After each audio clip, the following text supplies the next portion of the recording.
Hey there, welcome to Main Street Living. I am Cheryl Nelson. Hey guys, I'm Quincy Carr. And I'm Danielle Alvari. Good to see everybody today.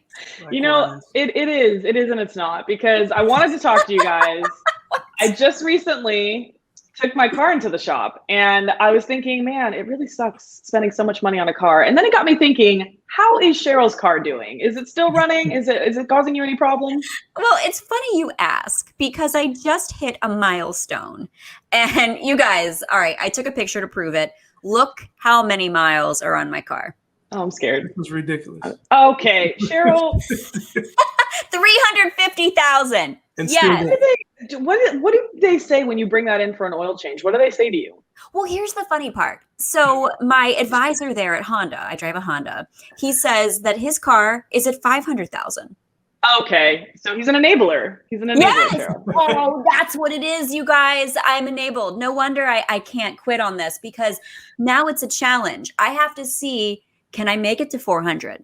You know, can I make it to 450? Well, what got you to 350? Were you headed anywhere special? I was driving home from the local Y.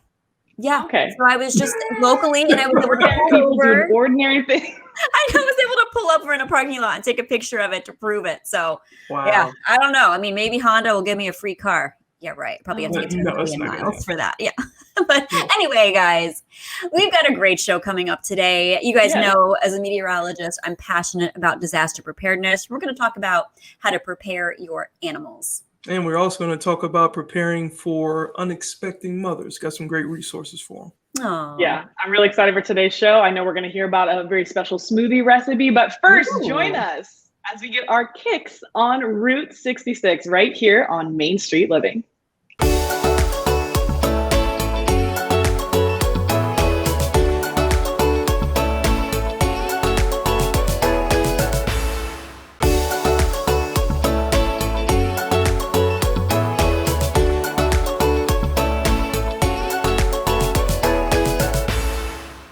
Welcome back into Main Street Living. Now, we talked about Cheryl's road trips and her scary car a little bit earlier. Road trips, they're just part of American culture. They date back to the earliest days of the automobile.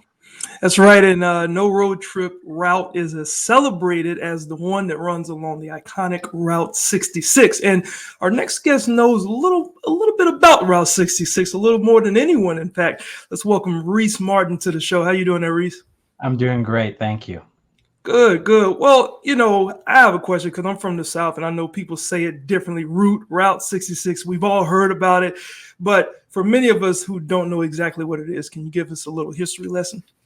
Absolutely. Well, Route 66 has been around since 1926, almost 100 years now. That's when all the federal numbered highways were brought into existence.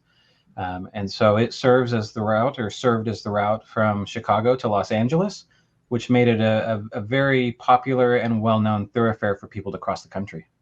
Ooh, that's so much fun. And I'll say for the record, my car is not scary. It just has 350,000 miles on it. Still going strong. So I'd be willing to take that on a road trip. But why do you think Route 66 has become so iconic in America?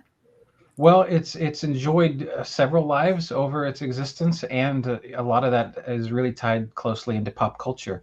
You know, when Route 66 was first established, there was a real big push to make it a tourism-focused road. Just the way out west, the Grand Canyons along the way. But then the Great Depression hit. And so you had a lot of folks, especially from where I'm at in Oklahoma, that went west to try to seek a better life. Route 66 was the best way to get there. It was one of the first cross-country paved roads, so it was a safe and easy way to get there. World War II happened, and out west, again, because of that paving focus, a lot of troops used it for movements out in the desert to get prepared to deploy. When the war was over, you know, that tourism vacation thing kicked in, and everyone went out to kind of take road trips and see family and go to the Grand Canyon. And then, you know, it was Main Street in all of these towns. So by the time the interstates came along and really supplanted Route 66, that road, which had been on a television series and in music and all this other kind of stuff over its whole life, people already kind of knew about it. And so when a movement came along to push it into historic preservation and to let people know, hey, this road is still here, you know, the symbol people knew, and they just wanted to get there and learn a little bit more about it. And that's why it's still there today. Wow. Well, with the American history that's attached to Route 66, you yourself has specifically, worked with a portion of 66 that runs through Oklahoma, I believe. That's right. Now, what stretch? How is that highway stretch like? Number one, and then what are some of the attractions along the way that can be found? Well, Oklahoma is fortunate that we have more drivable miles of the road than any other state. From end to end, a little over 80% of it is still out there. Mhm. And it ranges anywhere from 4 lanes to 2 lanes. In Oklahoma, we have a great little stretch. It's only 9 feet wide. It was built that way because they figured if you happen to come across another car, you could just pull over and let them pass. So you have it takes a lot of different forms along the way. And you've got some of the road's most famous landmarks here, like the Blue Whale in Catoosa, which is this huge whale you can walk into. It's on a pond there. The Round Barn in Arcadia, which dates to the late 1800s, built round supposedly to help avoid damage from tornadoes, which we're known for here. And we also have, some great world-class museums, neon signs, and all these great little roadside Americana things that people look for when they travel the road. Mm. Lots of photos being taken, I'm sure, as well. That's something very Instagram worthy, it sounds like. And you've got a lot going on. You're going to be featured on an upcoming episode of our sister YurView show, Driven. So what can viewers look forward to seeing? That was a lot of fun. I got to sit and talk about Route 66 in Tulsa, which is where I'm from, in the state of Oklahoma, and how, the road here not only has more miles, but we're also the home of Cyrus Avery, who's the father of Route 66. He's the guy that went to the federal government in the 20s and with a whole group of people and said, you know what, we should really take this road through Oklahoma and my hometown of Tulsa. We sat and talked next to this great historic concrete bridge that he used to kind of make his case that this is the safest place to cross the Arkansas River. We got a statue there for him, a little neon sign park, and all kinds of stuff. So it was great to be able to talk about the road as a whole and then bring it to Oklahoma specific history. Yeah, and Rhys, you spent a lot of time and energy working to preserve Route 66. So, here's a crazy question. Why do you care about it so much? That's a great question. When I walk into rooms with a lot of folks that have been involved for this in Route 66, they've been involved for a long time. I've only really been into this for about 6 years or so. In 2009, I had what I called my quarter life crisis. I sold everything and I left the country. I backpacked for 10 months through Southeast Asia and Europe. Whoa! Wow. Which was incredible. That's where I fell in love with photography and writing. And so I came back home to Tulsa, and thought, well, what do we have here? I've never really paid attention to my home state, and found Route 66 in that journey. And then about 2 years later, I traveled the whole road and saw a need for younger people to get involved, and just thought it told a uniquely American story. Now I meet with people that it's a bucket list item for them to fly over from another country, go into Chicago and drive all the way out to the Pacific Ocean on Route 66. It's truly a worldwide phenomenon. So what states does it go through? How can viewers learn more about this and find it closest to them? So it starts in Chicago, goes down Illinois into St. Louis, and then it pretty much crosses Missouri diagonally down through Springfield, which is the birthplace of Route 66. That's where they actually gave it its number. Comes in and just clips the very edge of Kansas, 13.2 miles. If you missed that 0.2, they'll tell you about it. Through Oklahoma, crosses the Texas Panhandle, and then through New Mexico, Arizona, and into California. Wow. Gosh, I bet there's so many beautiful stretches of that. Q, I got to take my car out there. What do you think? I think your car is going to take you out there. Okay. You can take your car anywhere. Well, Rhys, we definitely appreciate you stopping by. And to our viewers, be sure to tune in to Driven right here on YurView on October the 10th and 17th to learn more about Route 66 with Tom Gregory and Rhys Martin. Thanks again, Rhys, for stopping by. My pleasure. Thank you. Thank you. Oh, that's lots of fun. We got to check that out. And don't go anywhere, guys. We got more coming up here on Main Street Living. Coming up next, we are showing support for women facing cancer.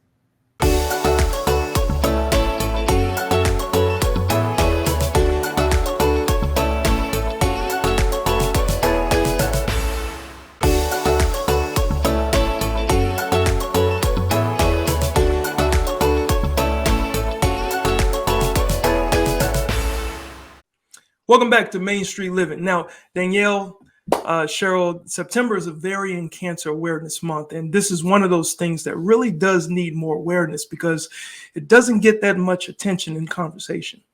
That's right. And our next guest heads the Clearity Foundation, an organization that provides both medical and emotional resources for women dealing with ovarian cancer. So please welcome to Main Street Living, Hillary Theakston. Hillary, thank you so much for making the time for us today.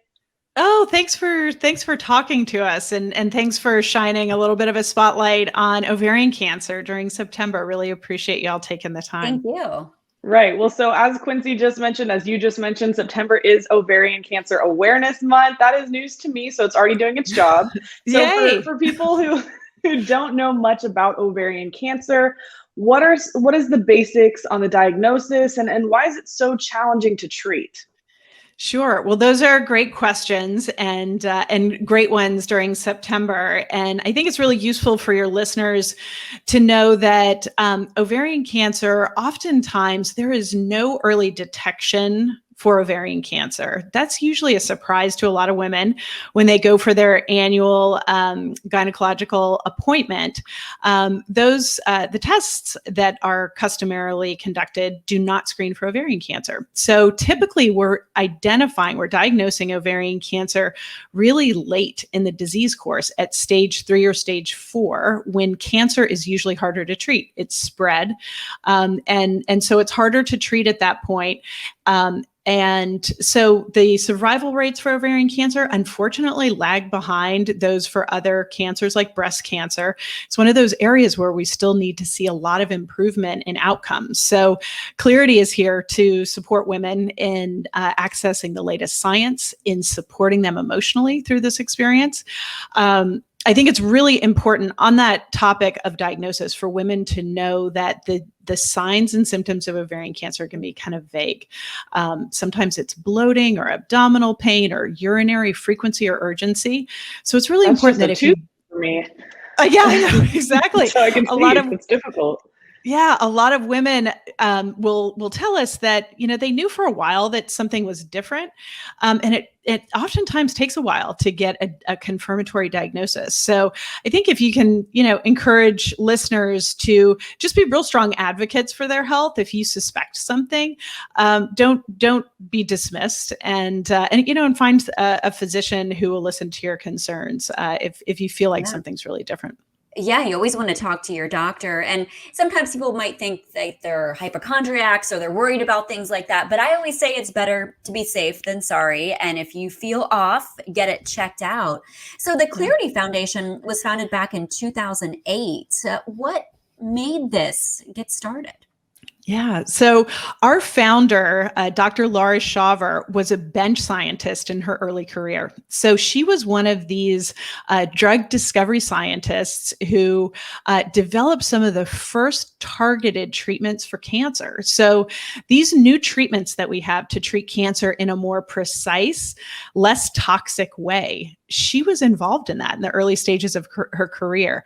And she knew all about the technologies that would allow us to test the genes of tumor cells and figure out which drugs were more likely to be effective against those cancers.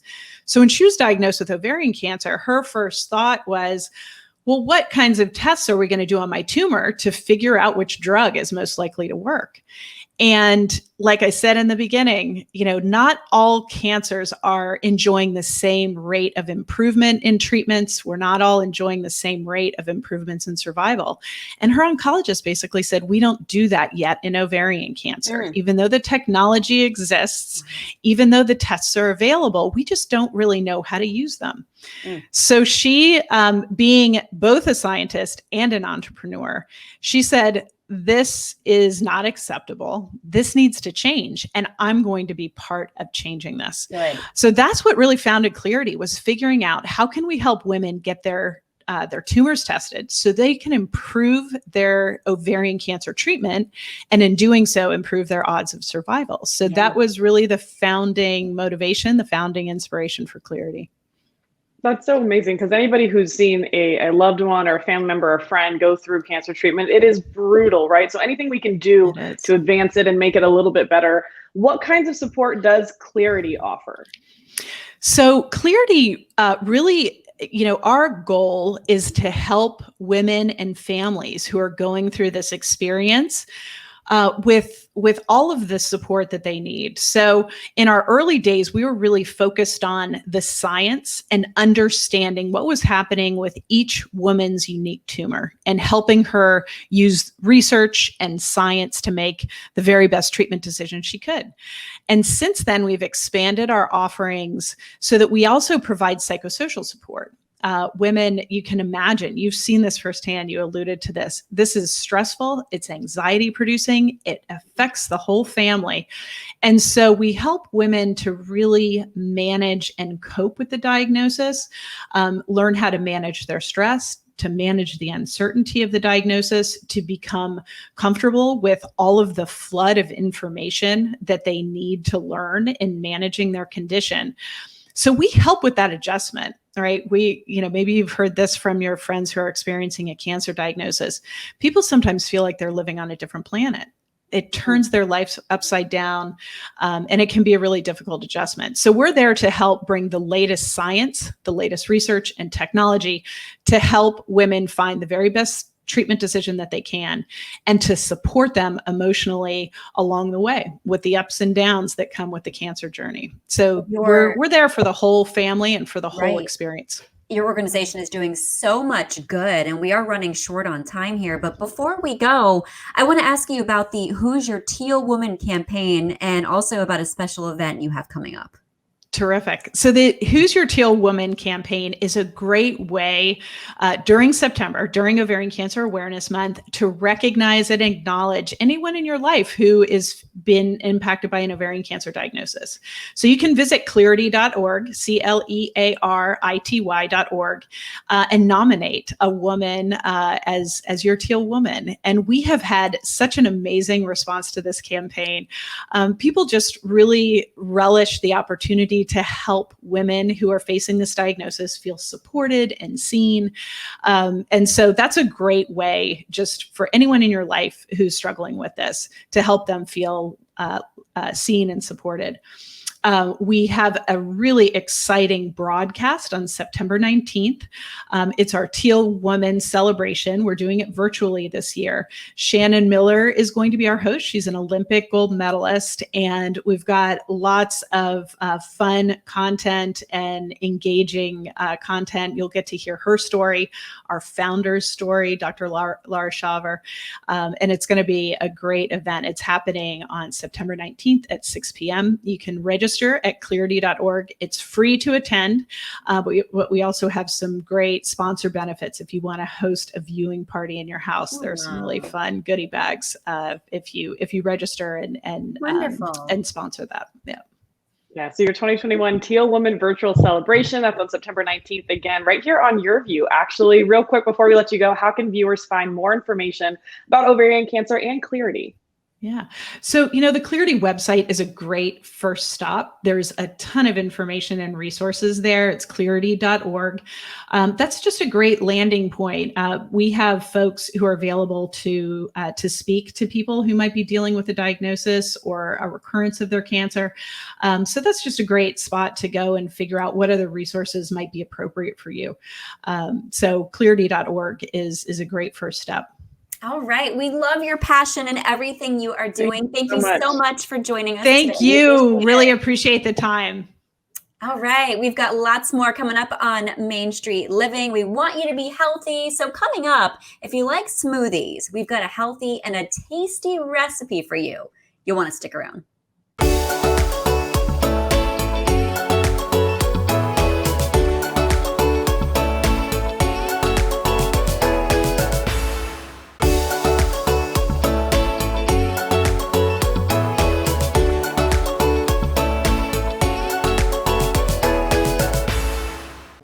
Welcome back into Main Street Living. Guys, they do say that breakfast is the most important meal of the day, and a smoothie is actually a great way to fit in a meal that's not only fast and easy, but also delicious and portable.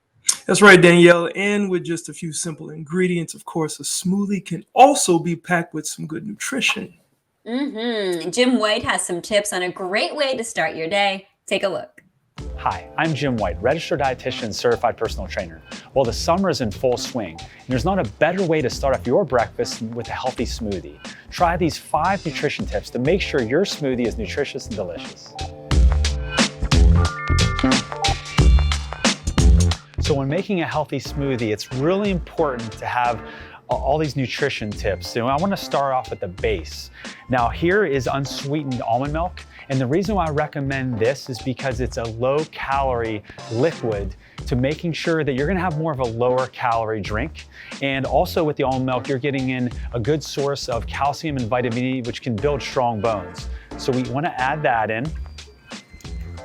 And then to every single smoothie, I always recommend having a protein. And we can use Greek yogurt here. And Greek yogurt is going to provide protein. And in most of our proteins here, it has amino acids. That's going to flip that muscle building switch on. So we want to add in the Greek yogurt. And then peanut butter is another great protein. Not only does it have essential fats such as omega-3s, but it also gives you protein that can really help build muscle. Next, I always recommend to add in vegetables to every meal. And this is a cup of spinach. Spinach adds in phytochemicals that can help really fight off cancer and all other disease states. And we want to just add that in. Next, we add in frozen fruit. Now, the reason why I like frozen fruit over fresh fruit is because it makes the smoothie cold and frothy. And with adding strawberries in, you're adding in vitamin C, which helps build up the immune system. And finally, I don't recommend adding too much added sugar to your smoothie, but if you need a little sweetener, I recommend just using a little dash of honey, and this is gonna give you that sweetness while still enjoying all the other nutrients when adding into the smoothie. We're gonna add in the blender, and we're gonna blend it up.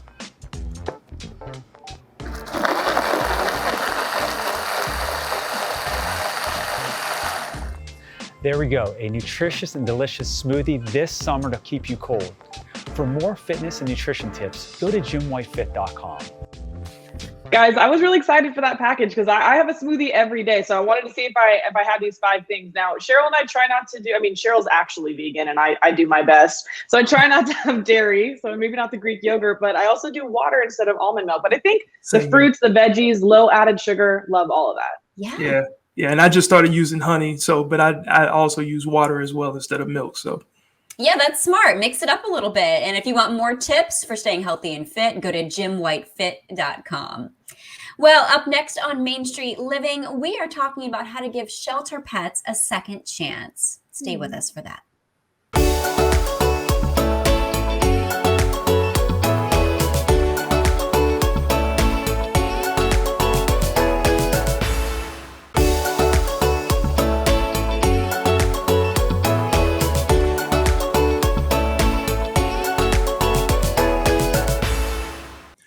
hey, welcome back to Main Street Living. With wildfires in the west and, of course, hurricanes in the east, there are lots of situations going on right now that are impacting people and their pets. Yeah, and September is National Preparedness Month. As a meteorologist, something that I'm a big advocate for. And Dr. Gary Weitzman is here from the San Diego Humane Society, and he has some tips for how to be prepared before a crisis strikes to keep you and your fur babies safe. Welcome to Main Street Living. So good to see you again. Oh, thank you. Good to be here again for a very important topic. Absolutely. So important to have a preparedness plan. I'm always telling this to people, and pets are a part of our family. So what are some basic things that you recommend we should keep in mind to get prepared for the possibility of a disaster before it happens? Yeah, sure. You know, the number one most important thing you can do is microchip your pets. You know, microchips have been around for almost 30 years now, and we still are always fighting that battle of getting those chips into pets so that we actually can always reunite them with their families. So the number one most important thing is a microchip. You can't lose that. It's always in there. We can always read it. That's really important. Second thing, a collar and tags. So I know that a lot of cats don't have collars on all the time. Totally get it. That's where the microchip comes in handy with cats too. But tags are great. Really, really important too, just in case you get separated. Listen, my biggest fear, the thing that keeps me awake most at night, is people being separated from their pets. Myself with my pets, other people with their pets. So just knowing that you can identify them and get them back is just the most critically important thing. So anywhere anyone is listening and watching this show, go to your local shelter, go get a microchip. Often they're free. They're usually very reduced prices. We want to get microchips into every single pet that belongs to a family. I'm glad that you said that. My 4 cats are all microchipped. And one thing people forget is when they move, they forget to update their microchip information. And that is so crucial, because if Really? you have a chip and it's not tied to you, how do you get in touch with you? Yeah, really good point. And we also have a lot of animals that are adopted that people don't remember to go and re-register them. But that's okay, because then it comes back to us. We can go and find those people and let them know that their dog has been found somewhere else. But you're absolutely right. Make sure you keep those details up to date. Really critically important. I know we mentioned that obviously we have a lot of things going on in the country right now. We have a lot of current natural disasters. How have those impacted the animal shelters across the country? Yeah, it's been tough, with Hurricane Ida last week, and then what happened in the Northeast that we kind of didn't even expect. No, the most important thing, in something like that is to make sure that you have a plan for your pets as well as your family. Of course, number one, don't leave them. So that means you got to do some prep ahead of time. So make sure that you have a bag. Everybody should have a bag packed. Here in the West, where I am, we want to be prepared for wildfires. In the East and the Southeast, for hurricanes, could be snowstorms and nor'easters coming in very shortly. But have a bag packed so you have at least 1 or 2 days of food for your animals. That you have some treats to coax them in when you need them. Also for cats, really important. Start now. Get them used to going into their carriers. So that might mean put that carrier in your living room and then put treats in there so that you can actually get your cat to go in without panicking. Because the last thing you want to do when you got to leave fast is to start convincing your cat that she should go with you. Because we all know she's probably not going to agree. So that's really important. I'm glad you said that. And animals know too when there's a disaster. So it's like they're probably already going to be panicked. So we want to be prepared. It's true. I've had the cats spread their arms and legs out like this, like, no, I don't want to go in the carrier. So yeah, good point there. You want to get them comfortable with that. And I know the San Diego Humane Society is participating in the National Clear the Shelters Pet Adoption Drive. This is fantastic. Tell us more about that. Yeah, we've been doing Clear the Shelters 6 years now. I think it's been maybe 5 or 6 years.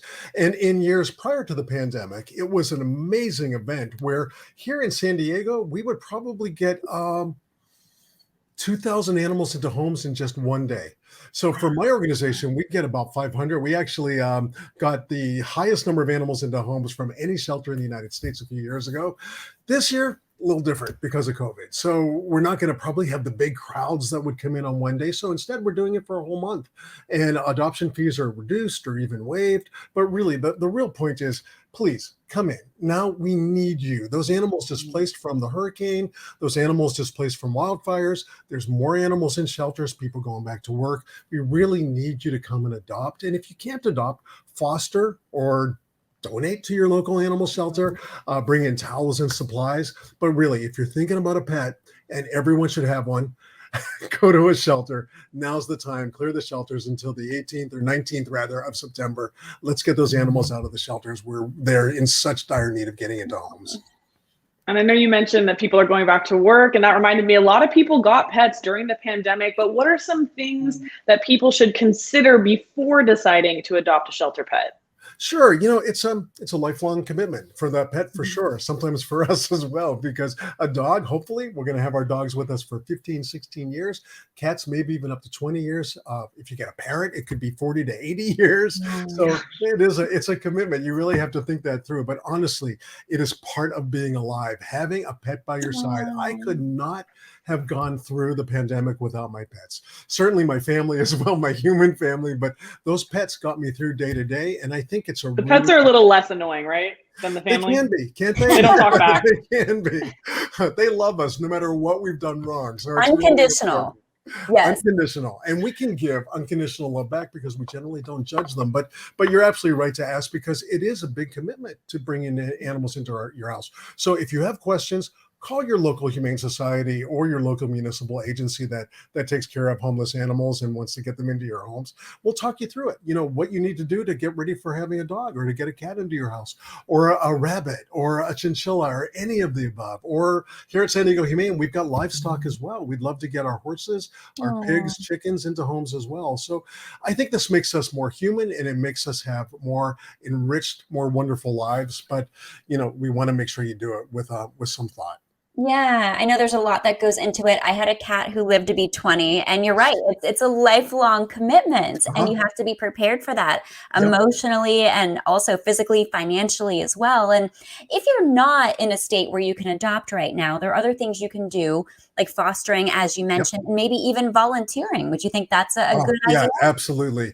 Now that we have been able to open everything up, for the most part, it depends where you are in the country, but to open things up, we've had volunteers come back in, and it's really critical to all the work that we do in animal shelters throughout the United States, that the volunteers are part of it. So definitely, if you can't adopt, come and volunteer. Spend a day walking dogs, or spend a day sitting with cats, or spend a day helping people find their next best friend. It's really, really, really enriching, and we just want to share that joy with everybody, whether you can adopt or not. And if you aren't ready to adopt, foster. Best way to adopt is to foster first. You get used to that animal, find out that it's really a perfect home. And you fall in love with them. It's a good one. It's a good one. I see what you're doing there, and I appreciate it. So real quick before we let you go, how can viewers find some information about disaster preparedness or the Clear the Shelters campaign? Sure. There are a lot of resources for disaster preparedness and Clear the Shelters, but definitely we have it on our website at www.sdhumane.org, and we're happy to hook you up with a lot of resources. Thank you so much for all you do for the animals as well. We love it. Thank you. Thank you, guys, and thanks for taking them into your homes too. Oh, I love that. I love when people do good. We love having that on the show. And next, if you are a beer lover, this is the kind of beer that has a conscience. So maybe you feel a little bit better about drinking this one.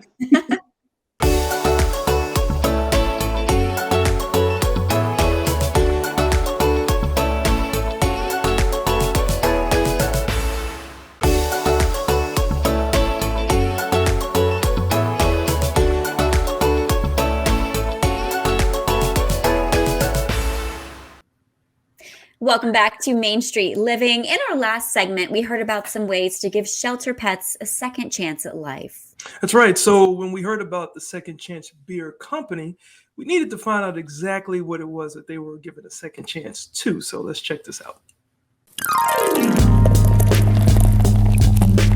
I think it's pretty easy to make beer. Really. It's pretty easy to make mediocre beer, I should say. But to really elevate it to that status where when you taste it, you feel like, oh man, this is something delicious. It's a lot of little details along the way. Second Chance is the product of basically 3 dreamers who left their cushy corporate jobs and went off and did their own thing. Our company mission is giving the people, planet, and animals a second chance. We do that by all of our tasting rooms. Decor, if you look around here, is repurposed. Really try not to buy things new. We try to repurpose and recycle. Every event that we put on in the tasting room, we have a charity benefactor in there, and we just try and put good out into the world, and it all started with brewing good beer. We are most well known for the Tabula rasa, which means a blank slate in Latin, which is cool for a second chance because you can start many things with a blank slate. Tabula rasa is our toasted porter, and that won 3 times for us now at the Great American Beer Festival, which for us is the pinnacle of beer in the United States. We can say now that's the best porter in the U.S. and probably the world. I don't want to get too crazy, but I mean, no other beer has won 3 gold medals in 4 years. We donate over 1% of sales back to charities every year, and this year we're actually well over that 1%. Some of the charities we work with are Shelter to Soldier, Second Chance Dog Rescue. We also work with the Animal Pad. We partnered with Headstrong when we did the 25th anniversary of Forrest Gump. Twice a month we host Fix-It clinics where volunteers come out and you can bring anything to this place and they will either fix it for you or show you how to repurpose it. And that saves it from going to the landfill that's already overfilled and whatnot. It's nice to work for a company that our mission statement is just how we practice things. We want to lead by example, and we want to bring people in, and our staff really embraces it. Now, ladies, I have to tell you, I don't drink beer at all, but that would make me want to maybe partake in a little bit on a cruise ship, maybe. Would you give it a second chance, Quincy? I like that. Yes. And you can check out the latest happenings and offerings from Second Chance at secondchancebeer.com. Don't go anywhere though, because next up we're talking about getting support when you're unexpectedly expecting.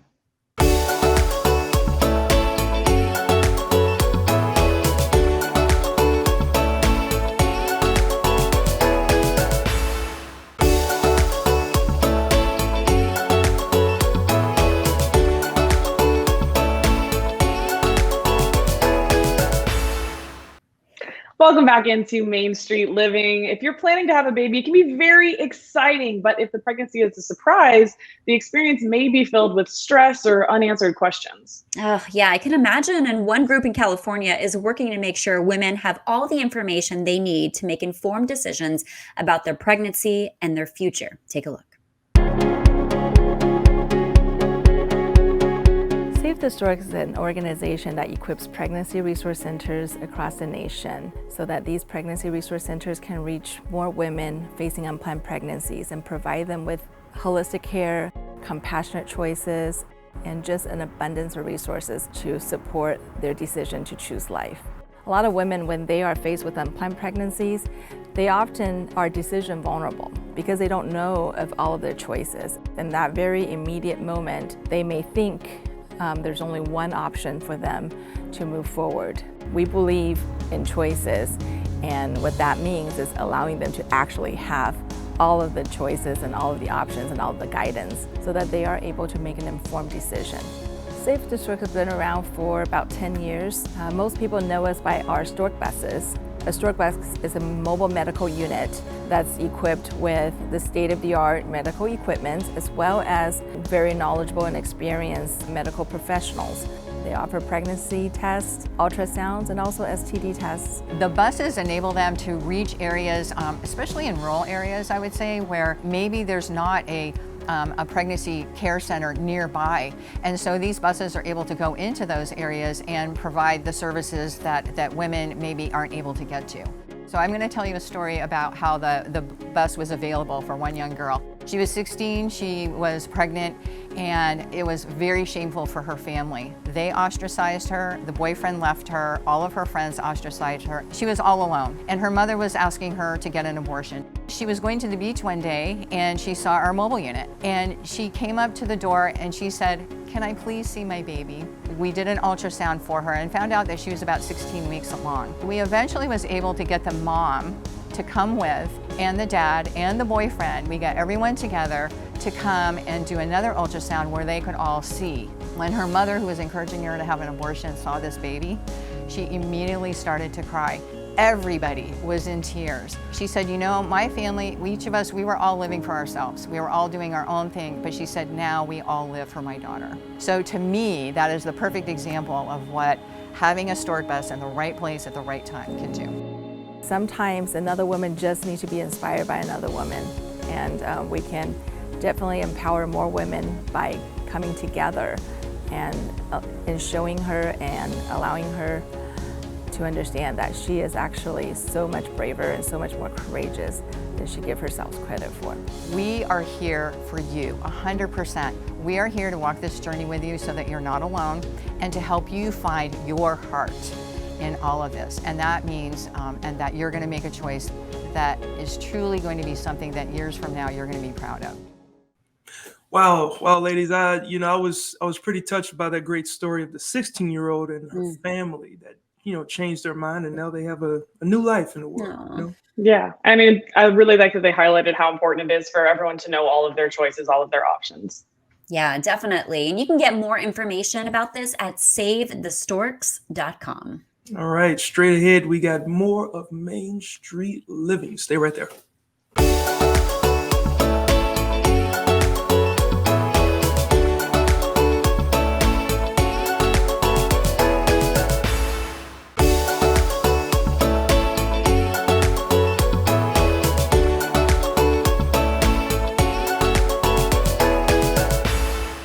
Welcome back into Main Street Living. Quincy, Cheryl, another great show. It is always fun with you guys, start to finish.